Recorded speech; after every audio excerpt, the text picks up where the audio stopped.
All right, so we are live. Now, if there's anybody, so Constance, I see you're both in here and in the room. I'm going to invite different people as speakers. Um, so what I'm doing right now, so that you guys know, and over time this will be smoother in terms of getting set up. The way that this is set up is that I don't have the opportunity to bring you in as a speaker until we actually start the broadcast.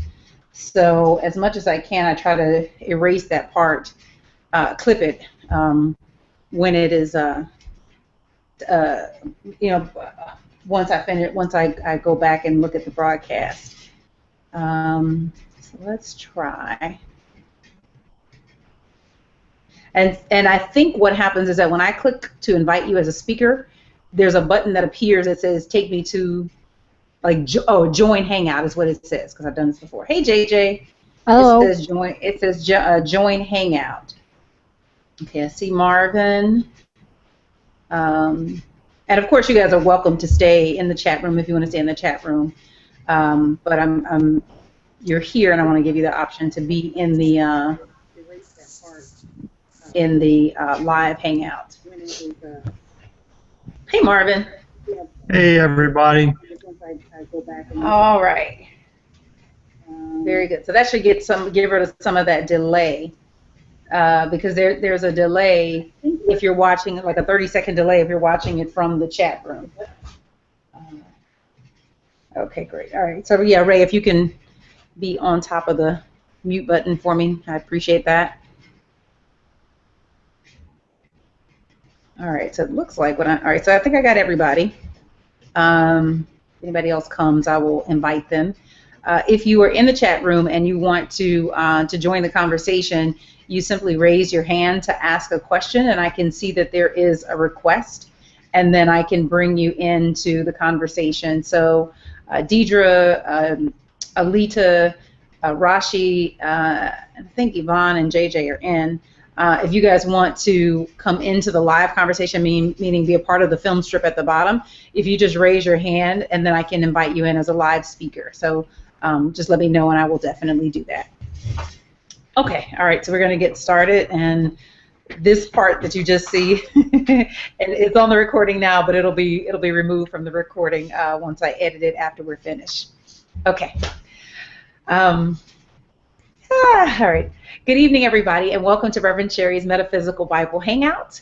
We do this every Thursday night at 8 o'clock Pacific Standard Time. I'm Reverend Sherri James, Senior Minister of Understanding Principles for Better Living Church. Up Church, as we like to call it, is a Bible-based New Thought Christian church in the Los Angeles area. And our services are every Sunday at 1 o'clock, 600 West Queen Street in Inglewood, California. If you are ever in the Los Angeles area, we would be delighted to have you join us. We have an incredible service. We got a rock star music team, powerful word. We have so many wonderful aspects that are part of the service, and I'm so proud of it. And it would be an honor to have you come into our spiritual home. So now let us get started. We have been working with the law to grow our businesses. Working with the law to grow our business. And so this series started a few weeks ago, and we're going to go through September 10th every Thursday, and we will learn to work spiritual principle in your business. So you want to stand out from the competition. You want to eliminate the mental blocks that hold your business back. You want to attract and retain the right clients and turn your part-time income into full-time income. That is what this series promises. It is a big promise, but I am expecting big testimonies from those of you that are going through this series, and there are 11 videos. So those of you that are watching later that haven't joined me live, there are 11 videos in this series, and we are on video number 3, which is the law of attraction. The outline for tonight, I have a few announcements, and we'll jump into the opening prayer. We'll talk about the law in action. What is the law? I like to kind of refresh that, because really understanding what spiritual law is, I think, is a key to understanding how our universe works.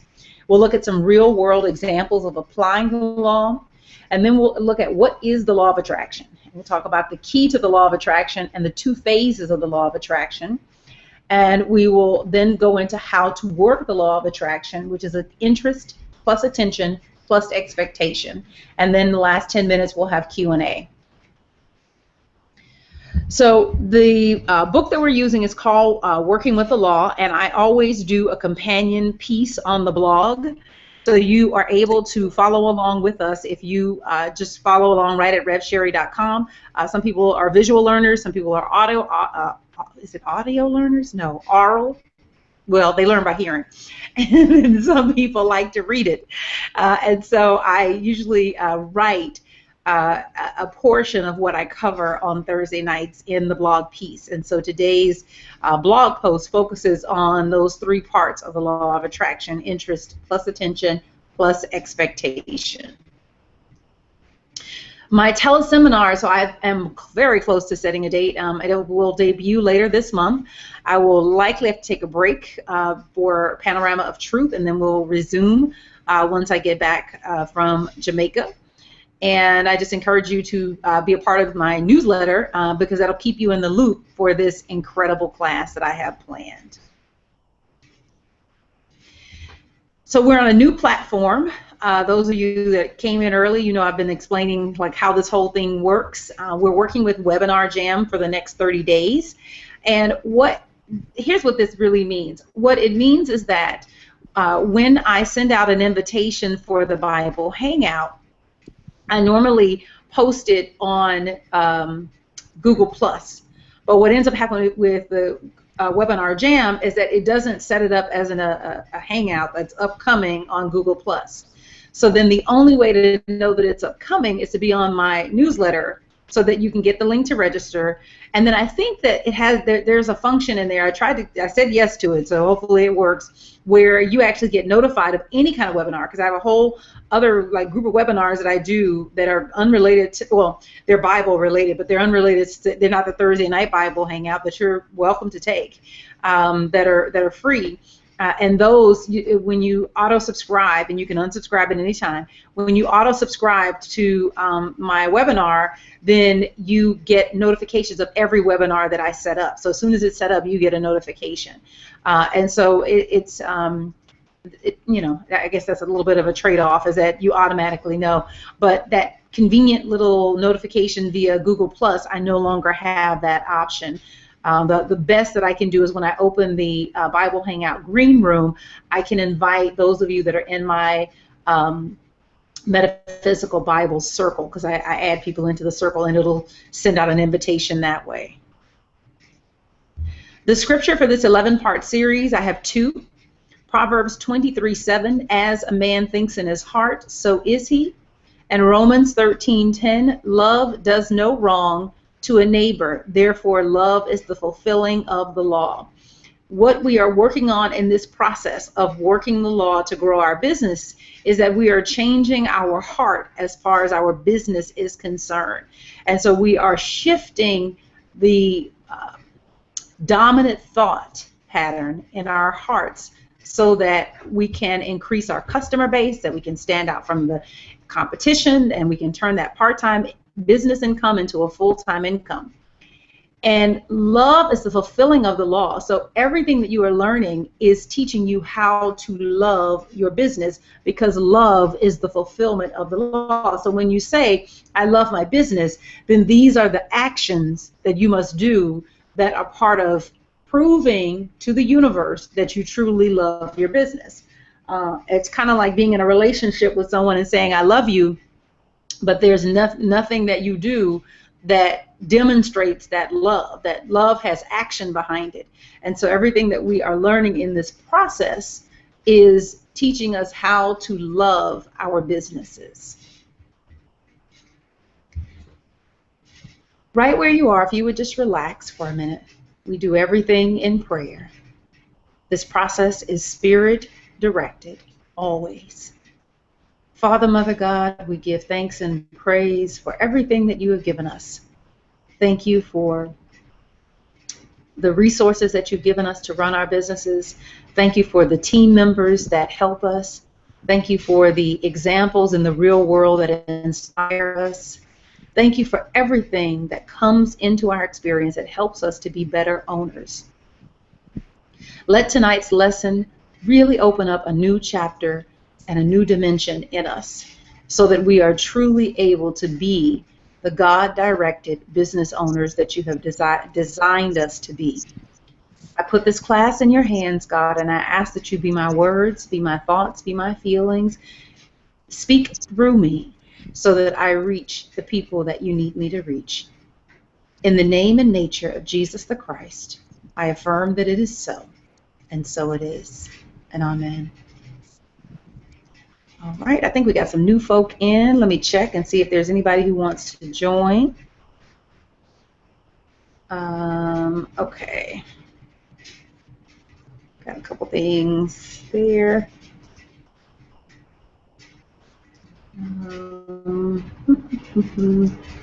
I'm just going through and working on the sound for a second, guys, just making sure that we're all muted. Okay, all right, we're good. All right.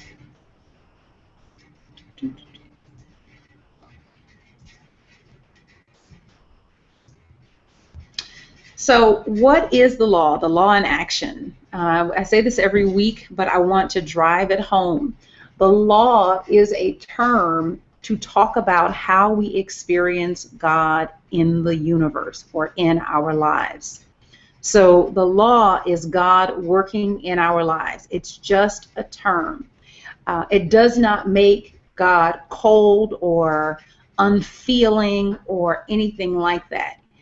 What it means is that there is a fundamental way that we experience God in our everyday lives. So, for example, the law of gravity, we each experience the law of gravity. We are each tethered to the planet by the law of gravity, and we experience it as a law. So no matter where we are, even though the earth itself is spherical, even though we may drive across one portion of the earth or take a plane and go from Los Angeles to Miami or New York to Amsterdam, that we are tethered to the earth, and that plane that is flying at some point must land.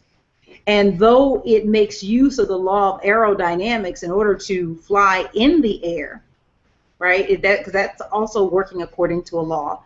That even though it makes use of the law of aerodynamics, the moment that it stops cooperating with the law of aerodynamics, the law of gravity takes over, and that plane makes its way down to the ground. So when we talk about spiritual law, what we're talking about is how we experience God in our everyday lives. And the law of supply, the law of thinking, today we're going to talk about the law of attraction. These are ways that we experience God. We experience God as the law of attraction. And what this series is about is teaching you how to interact, how to cooperate. So if you wanted to learn how to build an airplane, not just fly an airplane, but if you wanted to learn how to build an airplane, and you wanted to build an airplane that would compete with the likes of Boeing or Hughes, engineering, in order to participate in order to compete, you must first understand how the law of aerodynamics works. So your plane can't get off the ground unless it is in cooperation with the law of aerodynamics. You can try all you want to, but it simply will not fly if you are out of cooperation with the law of aerodynamics. And it's the same thing in your business, that if you are interested in growing your business, there are spiritual laws that govern how you grow your business. Now, there are people who for sure work the law and they have no idea what they have done or how they have done it, meaning they couldn't give you the play-by-play to be able to explain it back to you. And so they start talking about the techniques that they use, and then you try to apply those techniques, but you don't get the same result because it's not in the technique, it's in the principle. It's in the use of the law that is what creates the result. And so it is why you do want to look at the habits of successful people, but you always want to stay open because there's a unique way that that your success is meant to come through you. And so the law won't change. How it operates won't change. But the things you do to operate the law will change because they're relative to your time. One of the examples that I use in the blog post today with the this was a story that I heard from Jack Canfield that he talks about in the Success Principles. And when the Gulf War broke out in the early 90s, the U.S. was also, I don't know, it may have been the global economy, but for sure the U.S. was in a global recession, not a global. The U.S. was in a recession, and people weren't buying cars. And the leadership of the dealership was looking at their business and saying, okay, we don't do anything different, we're going to have a problem. And so, people essentially were not coming into the dealership to buy a car. Now, what they understood was that when people test drive a car, which is why they let you test drive, is that there's something psychological that happens, that you drive this fancy new car and it's clean, it's got that new car smell, and it's just beautiful. And then you get out of that car, you go climb into your old ride, even if your car is a luxury car, they still get, oh, I'm a witness to that. So you go back and climb into your car, and that contrast awakens that desire in you to buy the new car. Well, the issue is that people weren't coming into the dealership.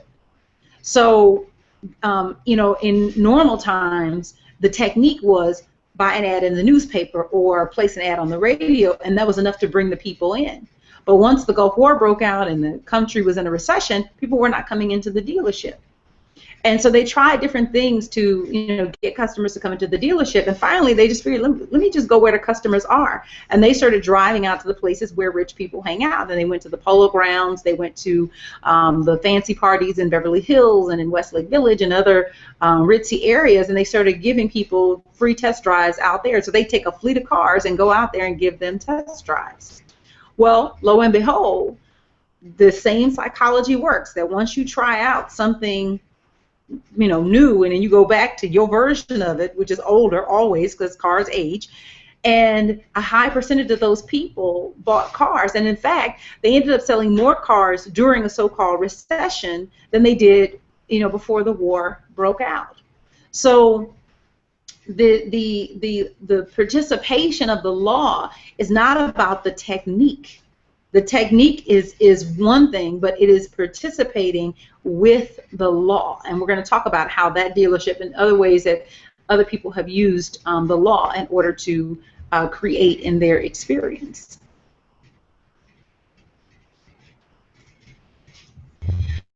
So a couple of real-world examples. This young lady I just read about, she's in the latest issue of Glamour magazine, I believe. Her name is Michaela DePrince. And she was simply orphan number 27 in an orphanage in Sierra Leone. And her story is remarkable. I would highly suggest that you look her up. But she was, her parents were killed. Her father was killed during an 11-year civil war in Sierra Leone. And then she and her mother went to live with her uncle after the father was killed. And the uncle gave her mother, and gave both of them, so little food that her mother died of starvation. At 4 or younger, she was basically sent to live in an orphanage after her mother died. She, as a little girl, well, grown woman too, has what is called vitiligo, which is a skin disorder where the pigmentation in the skin, it's like splotchy, it's places in the skin all over where the coloring is just not there. And also she's a dark brown skin. At the orphanage, she was told that she was a devil child and that she was too ugly to be adopted. And, she kind of sort of accepted that for herself. But one day while she was out in the play area near the fence, near the edge of the property, a magazine, I don't know if it was a U.S. magazine, but a magazine blew into the orphanage, and the page that smacked her in the face, it was the cover page, it was of this ballerina who was had a dancing, I guess, point, and had her leg bent in this elegant passe. And all of a sudden, this little girl who had been told that she was the devil's child and that she was too ugly to be adopted saw this picture, and she decided, I want to be like that. I want to be like that person because that person looks like they are happy.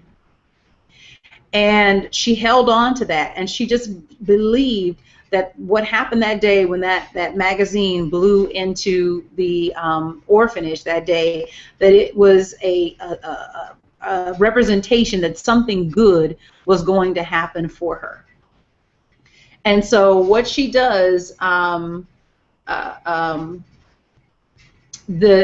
she ends up doing is that she holds on to that picture, and that picture becomes a thing of hope for her. The day that she's being, that parents and everybody are coming in, looking at the children, considering adopting them, she is so nervous and so wound up because she's been told that she's too ugly to be adopted that she vomits on her dress. And so here she is in this vomit-stained dress. Well, the woman who ultimately adopts her, Elaine DePrince, sees this little girl and decides, okay, I'm going to adopt this one. And she hands her the picture of the ballerina. Like, here is what I want to become. Elaine adopts her, brings her to the U.S., and enrolls her in dance lessons. And she ends up becoming an incredible ballerina. She goes through this major competition and wins first prize for the American Ballet Theater, which you guys know they just promoted Misty to Copeland to soloist, an African-American young woman, to soloist at the American Ballet Theater. Huge accomplishment. Michaela actually wins a competition at the American Ballet Theater, and then later gets a job dancing as part of the company for the Dutch National Ballet. And so this little girl who was told that she was too ugly to be adopted and that she was the devil's child because of her vitiligo and really had just been dealt a blow from life, she proved that you can draw to you a life worth living no matter what. And through holding on to her desire to be a ballerina, she made it, invited it to come true in her experience. Another person that I want to highlight, real world example, and I highlight her because I've had the pleasure of working with her. I produced her first film, which is a short film. She is the director, her name is Ava DuVernay, and she's the director of the Academy Award nominated Selma. And what impresses me most about Ava is that no matter what, she continued to take action toward a dream that no one believed could happen for her. So just to give you a context, at the point that I was working with her, she was, interested in making a film, and she was, had gotten the plans. And I wonder if someone else was, forgotten how I got linked in with her. But anyway, we started working together to produce the film. And she was interested in being a director. Now, before that, she had been writing screenplays. And mind you, while she's doing this, she's also running her business as a publicist. She's was a very well respected publicist in Hollywood. And on the side, she's writing her screenplay, and she's sharing it with colleagues who can give her notes on the screenplay. And I remember reading one of those early drafts, and I thought, that's okay. And you meet a lot of people who are like excellent in one area, and they want to transition, and it's kind of like, who knows? Well, unbeknownst to anyone, she had been training quietly in the background to be a director. And at the point that I met her, I think she had finished the directing school that she had been studying, the classes that she had been studying. And I remember the thing that stood out to me most about working with her was that she was so intentional about what she wanted to accomplish with the film that we were doing. And even though it was the first film that she directed, she was very, very clear about what she wanted, like how she wanted the shot to look, what she felt like she could accomplish. And she also took the time, or made the investment of spending her own money that she had made as a well-paid publicist, to basically invest in this film. The film ended up being picked up by licensed by Showtime, and it didn't really sort of go anywhere other than being licensed by Showtime. But she kept taking action, and I can't remember the circumstances, but I think I must have run into her at like a party, but there was a reason that we, reconnected. And she was looking to like get her feature film made, and she's telling me, she said, I'm frustrated. I'm frustrated that I expected to make a film this year, a feature film. I expected to make a feature film this year, but that didn't happen. So I decided to go ahead and just spend my money and make a documentary. And what stands out to me about her is that even though she was getting told no in so many different areas in the industry, that she just continued to take action. She expected to be a Hollywood director. And to see what feels like to us, looking externally, to be a meteoric rise with Selma, but I know about those years when nobody was paying attention and she was continuing to take action. And so she proves that the law of attraction works when you continue to take action in the direction of what you want. That interest plus your attention plus that expectation trumps all. And there have been men who don't have, and Hollywood is a very patriarchal town. There have been men that do not have the pull that she has. She really proved that when you work the law will work for you. And to see her do all the things that she's doing now, it's heartwarming.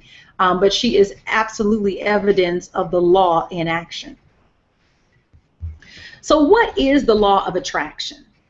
The key to the law of attraction is to desire is to expect, and to expect is to achieve. Your attention is the key to working the law of attraction. Said differently, the key to the law of attraction is what is the dominant thinking in your mind. What is the dominant thinking? And you can apply this across any area of your life. What is the dominant thinking when you think about yourself and food? What is the dominant thinking when you think about yourself and relationships? What is the dominant thinking? And it applies in every area. And whatever that dominant thinking is, that is what you tend to draw into your experience. So the key to the law of attraction is your thinking.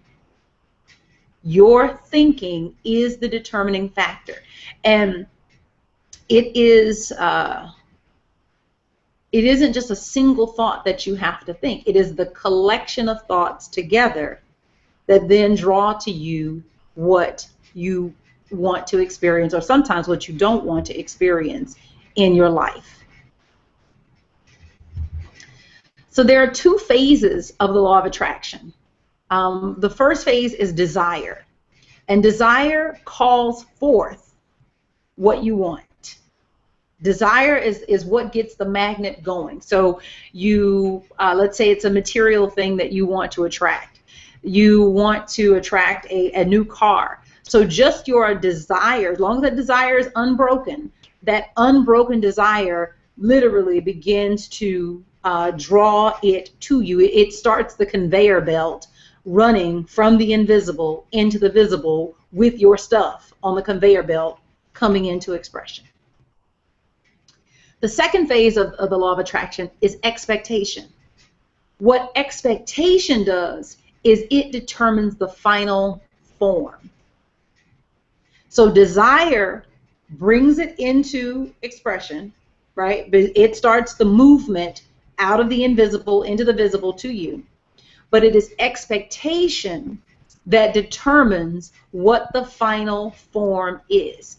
And so, for example, depending on what your expectation is as far as love, right? Your expectation, you may desire love. I may desire love.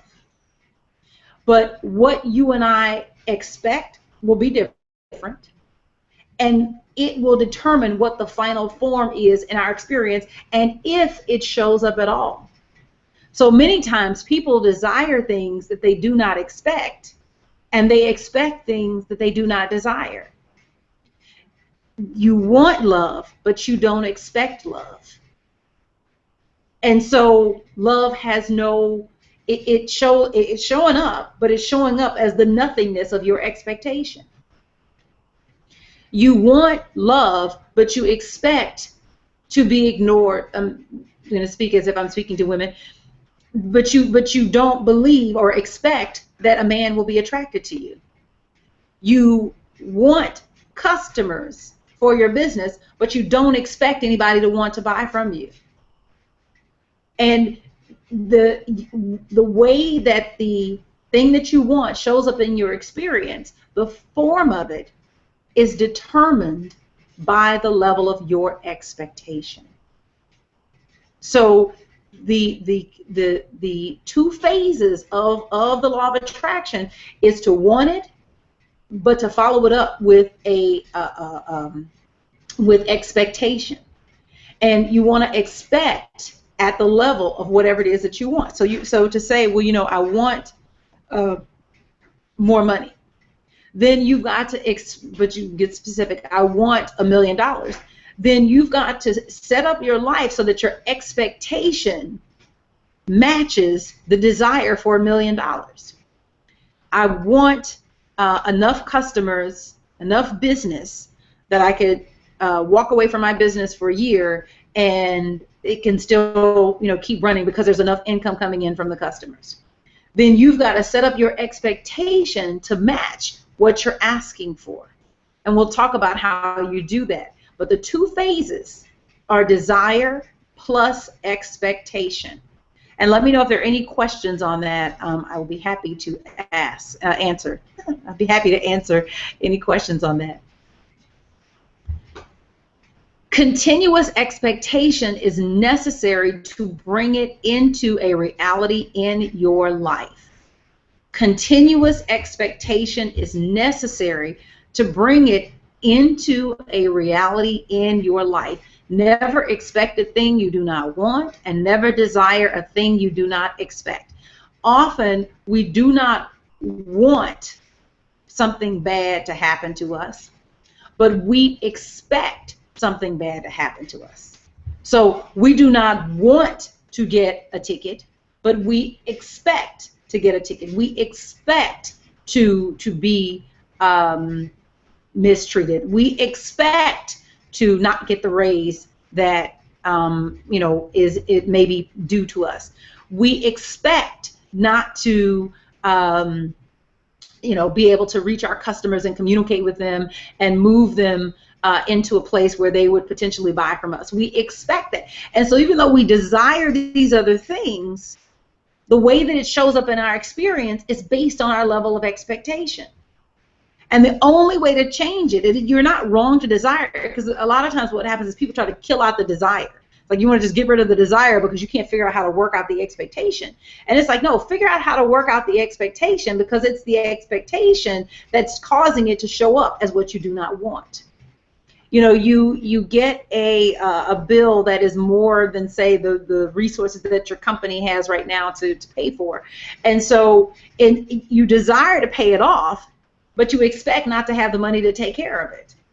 Well, the desire can only show up at the level of your expectation. You can only have to the level of your expectation. And so if you do not expect to be able to take care of it, then there's simply not anything that can be done for that.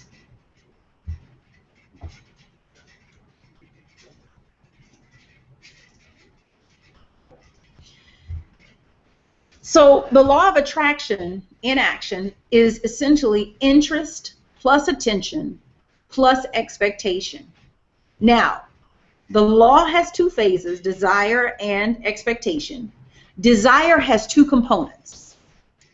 So I'm trying to keep this as simple as possible. The law has two phases, desire and expectation, but there are two parts to desiring something, and that is interest and attention. And then supply ends at the level of your expectation, so that your expectation is what gives the desire power to manifest. Desire has two components, interest and attention, and supply ends at the end of your expectation. So let's talk about interest. Interest is what do you notice most? Interest is what do you notice most? What gets your attention? I was trying to find a different word because we're going to talk about attention as a part of desire. But what gets your eye? What do you notice? What are you studying? Because whatever is you're studying, you've heard this, is studying you. And you want to be deserving of what you want. You want to be deserving of what you want. There is a part in the book that he writes that I thought was just priceless, and because it so summed it up for me with interest. And he writes about the birds. Hold on, I'm looking for the page. Okay, this is on page 70. He says, God feeds the birds and supplies an abundance of food, but he does not put the worms in the bird's mouth. The bird must at least go out and search for the food. So it is with all of us. We must do something about it more than wishing or praying. So the interest is in figuring out where what you want is. And so you want to stimulate your interest. So for example, the dealership that was in Southern California that was running into problems with their dwindling customer base because of the recession and the war, got interested in where are our customers. I know that if we can get to our customers and give them the opportunity to test drive the car, I know that we can, that the psychology of just test driving a car is going to work. So what are you interested in? So they became interested in where were their customers. And it's like that with the birds. There is an overabundance of worms available to be eaten. But God does not open the mouth of the bird and put the worm in the bird's mouth. The bird must at least go out and find out where the worm is. And so it is with your business and with getting more customers. You need to find out where your customer is. And you need to be interested in what causes them to buy from you. What the dealership figured out was that if we get them to test drive, then that is part of the psychology of getting them to buy, because them simply test driving and getting in that new car and that crispy, wonderful, delicious, and that buttery soft leather and you know all the things that a new car is, and all the flash and lights, and you know you know how the cars get you, because every time you go test them and look at them, they just brand new. It's different, because the technology has advanced and it's so much prettier than the older version. And all of that psychology works. So they're interested in where their customer is, and they're interested in what causes their customer to buy. So you must stimulate your interest. So oftentimes when you are not getting the customers that you want, it is that you're not even interested in the things that cause them to buy. And so you're constantly trying to just do, and take action, which is great, because taking action is very, very important. You should not be sitting still. But you want your action to be thoughtful. And so you want to get interested in where is your customer? Where are they when they're not talking to you? Where are they when they're not in your storefront? If you are a direct marketing person, what's happening in their everyday lives? And you want to talk to them and find out, what kinds of things are you dealing with? Maybe they have, their lives are so full from end to end with, children and husbands and other things that they're dealing with. So maybe it's just the time to like figure out, when to buy from you or to do the program that you're trying to get them to, sign on for, whether it's a, whatever it is, if it's a coffee program or a health fitness program or a makeup pro, whatever it is that you're selling as a direct marketer, it's that, they don't have the time. And so then you begin to get interested in what are the challenges that they're facing. What are the things that are driving their compulsion to buy or their compulsion not to buy? So you're like the bird, you're figuring out where the worms are and you're getting interested in it. And so the first part of desire is you got to stimulate the interest. And you want to be interested in the right things. Want to be interested in the right things. And then you want to look at what's keeping you from going for what you want. Sometimes there is a psychological reason why you will not get interested in where your customer is and what makes them want to buy from you. And that's why I have this little man jumping over the term fear, because a lot of times we're afraid to go and figure out where our customer is. We don't want to look desperate. It is very likely that this owner of the Lexus dealership may have thought that he would appear desperate with taking the cars out to, say, the polo grounds or to the marinas or to the other places where his customer was. Jack Canfield does this thing in his seminars where he holds up a $100 bill and he says, okay, who would like to be $100 dollars richer? And everybody raises their hand, and so he just stands there. And then eventually somebody gets it, and she runs up and grabs $100 and sits down. And then he asks the question, well, who thought about getting up and running up to get the $100? And then he says, okay, well, why didn't you? And some of the things that come out are things like, well, I didn't want to look greedy. Somebody else needs it more than I do. I didn't want to do anything wrong, or I was too far back in the room. And all of those psychological reasons are part of why some people are afraid to stimulate their interest in where their customer is and what their customer is doing and what compels their customer to buy from them. But if you're going to work the law and complete the part of the law of attraction, which says you've got to desire having more customers, then you've got to go ahead and leap over whatever that mental block is. And only you know what it is. In my case, I don't want to seem desperate.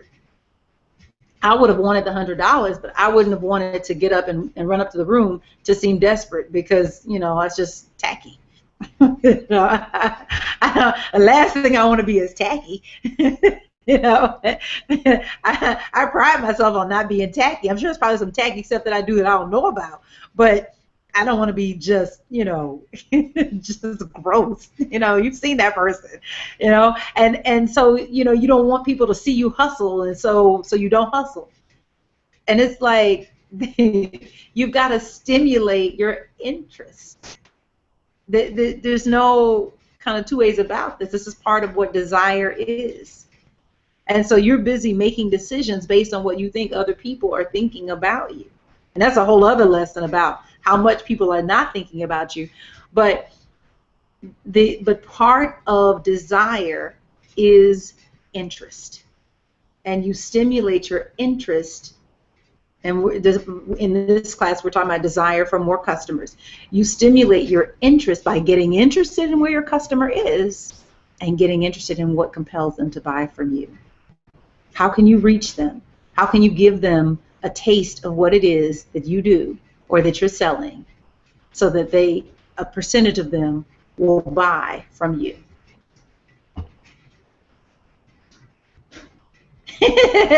Constance says, so love your honesty. You are not tagging me. Girl. I appreciate you saying that. The second part of desire is attention. So now, I've talked about attention before because attention is like your mental currency. It's your money in the universe. The money that you have in your wallet is a result of where your attention has been. So your attention is supreme. And what are you looking at?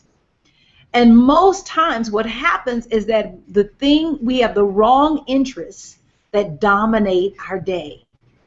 And so we're running a business, and if we're going to increase our customer base, then we've got to let our interests be about what makes our customer tick and what compels them to buy for us. And we've got to let that be what we are interested in. But we need to give our full attention to our interests. So, how do I say this? It would be like the Lexus dealership figuring out that, oh, our customer is out here. They're at the polo grounds, the marinas, or whatever. But they only go out to give test drives one time.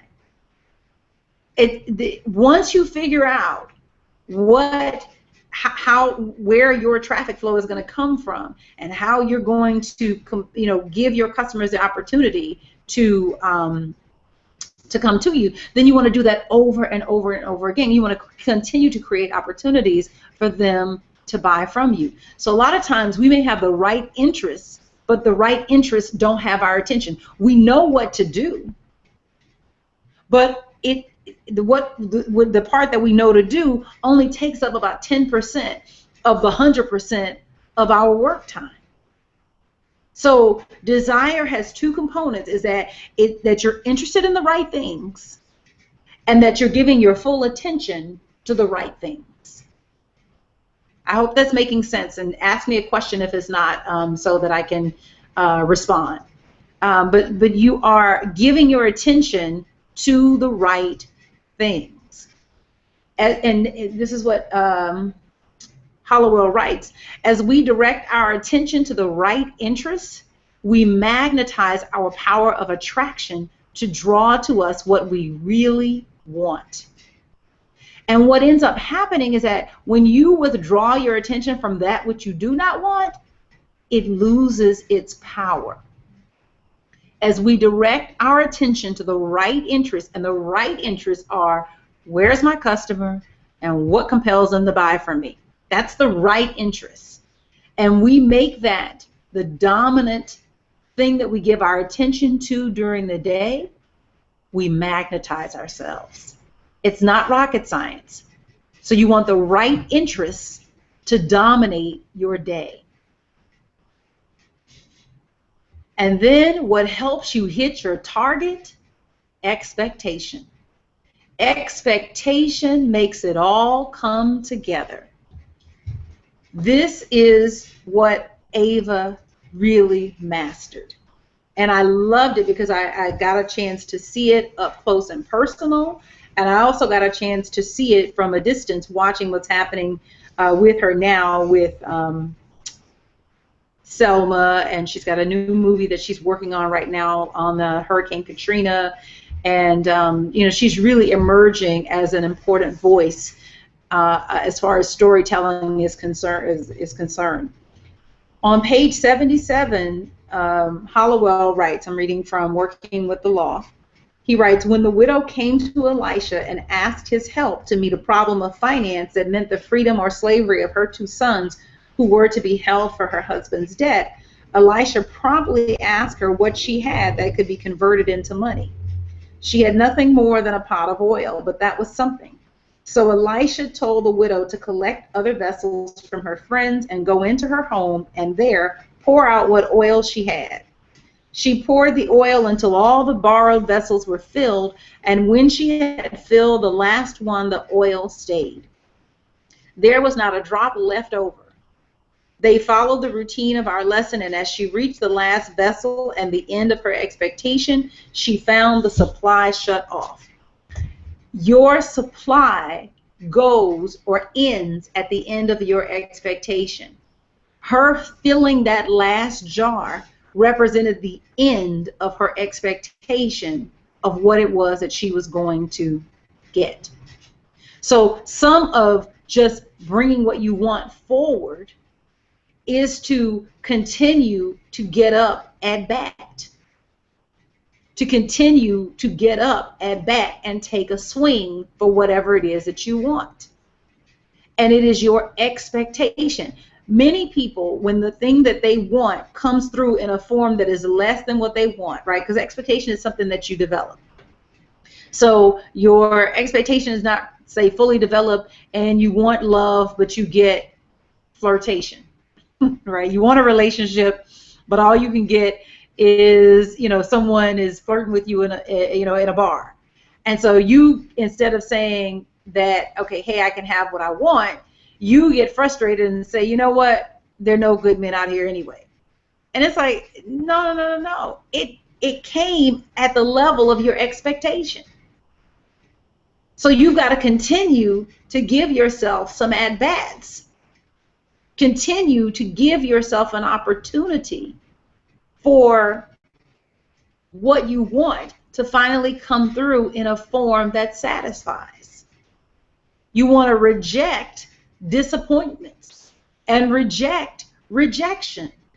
Just say, it's like, okay, this ain't what I want, but I'm going to get back up because what I do want is out there. And so many times our expectations are so low that our desire can never be filled to the fullest because our expectation is not big enough. And what creates our expectation are the actions that we take. So make no mistake, life is lived from the inside out. So you absolutely must do your inner work in order for your outer work to make some sense. But it is the outer work, the things that you do, that for Ava, continuing to put out a film when she was, told no to the feature that she thought she was going to get set up, and then taking her own money and producing the documentary, continuing to, when she couldn't get her film distributed, starting what she calls the African American Film Releasing Movement, which was a collection of artists and she was working with film festivals around the U.S. to distribute these indie films that none of the studios would pay attention to. She was constantly in motion. So the supply ends at the level of your expectation. And many times we stop taking action because whatever has shown up, not realizing that we control the flow of the supply by our actions, when we see what has come out, we say, well, that's all there is that's available to me because I am, and you fill in the blank.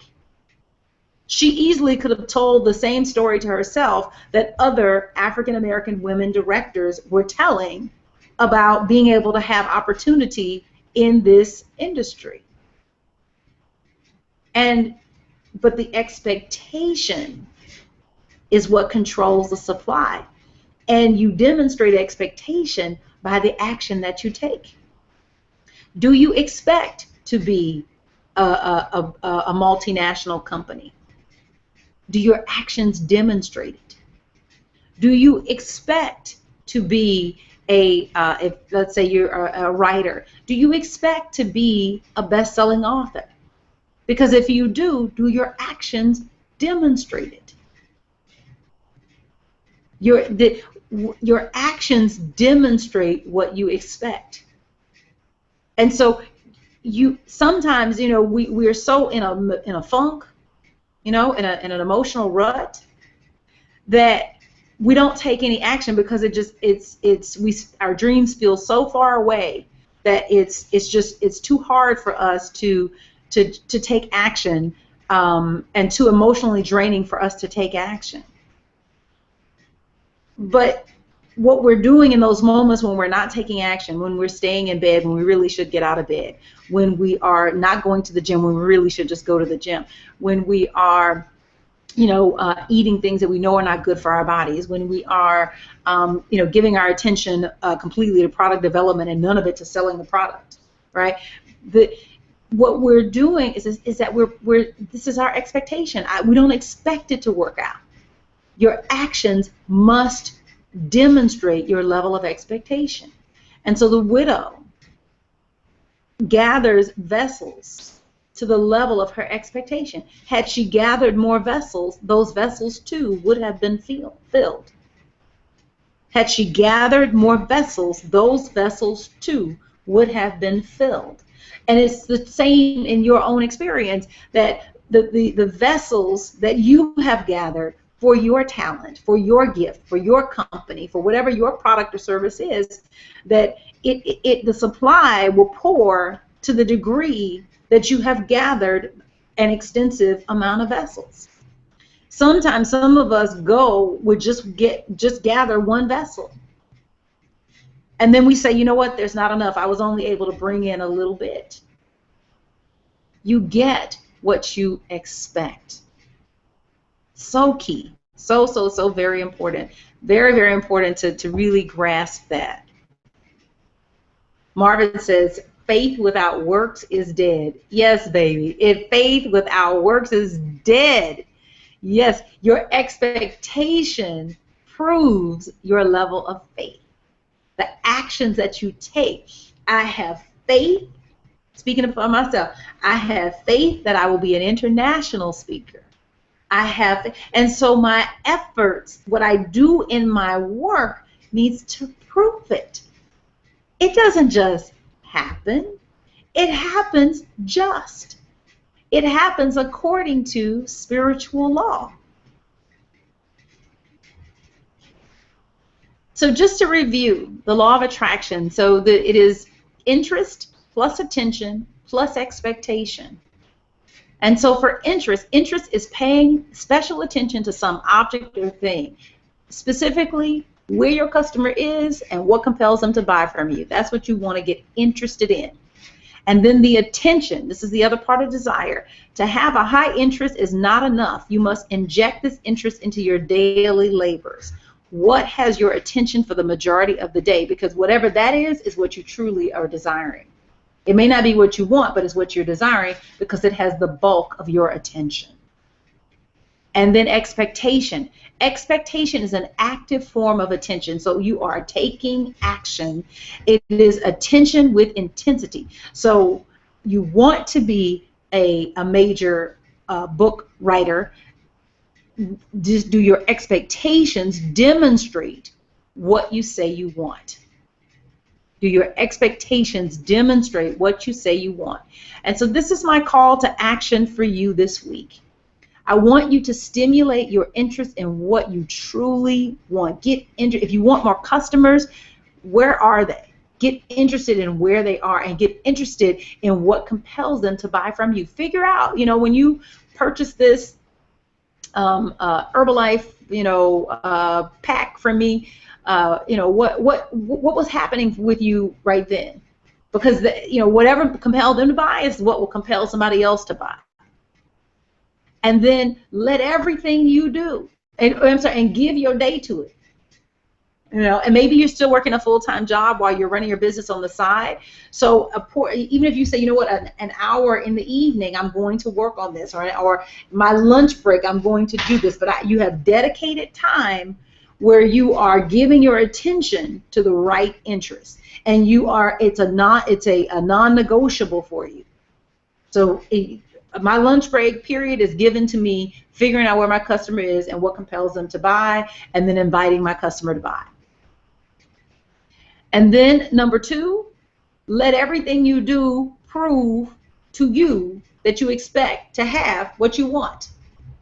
Let everything you do prove to you that you expect to have what you want.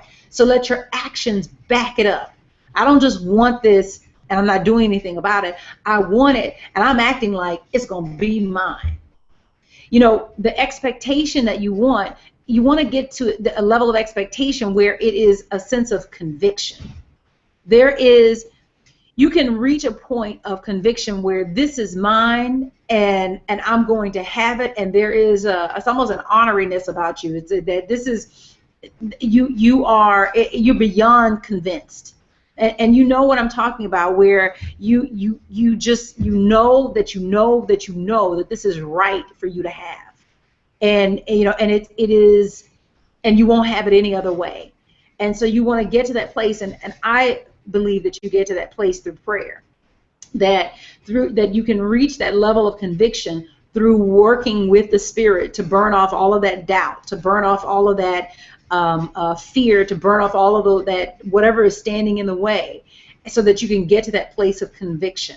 Because when you get to that place of conviction about it, then you're taking action without, you're detached from the outcome. So I don't need this to be everything that works out, because I'm in it for the long haul, and I'm not afraid of the ups and downs, and I'm taking action no matter what. And this may not be the one that works out, but one of these things is going to work out. So that conviction, that you want to get to that place in terms of your level of expectation, and I believe that you only reach that place through prayer. That's the only place to find it, where you get rid of all of the things that are sitting in front of it. And finally, if you like this, if you heard something, and if you know something that you can actually use in your experience, leave me a comment on the YouTube video with your results from working this. So stimulate your interest in what you want. Give the bulk of your day to this interest. Let everything you do prove to you that you expect to have what you want. And then leave a comment in the YouTube video with your results. Q&A. How did we do? All right, 2 minutes over. I guess that fits. We're 2 minutes over. We had that little beginning part where I had to get everybody set up. Any questions on this? Any aha moments? Anything that takeaways? Constance says, wonderful. Thank you, Constance. I appreciate that. Anything else? Anything else? Anybody in the chat room? Any questions or anything?